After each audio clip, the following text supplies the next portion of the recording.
Bangladesh bank দলীয় প্রভাব মুক্ত না থাকলে অর্থনৈতিক উন্নতি হবে না মন্তব্য করেছেন এনসিপির আহ্বায়ক নাহিদ ইসলাম।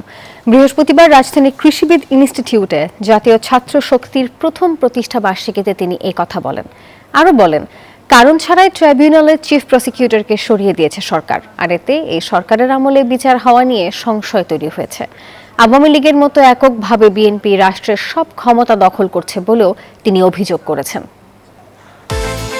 বিকাশ পেমেন্টে 10,000 টাকার বেশি অফার, শপিং চলছে তো। সংস্কার পরিষদের সদস্য হিসেবে তারা শপথ গ্রহণ না করে গণভোটে গণরায়ের বিরুদ্ধে অবস্থান নিল।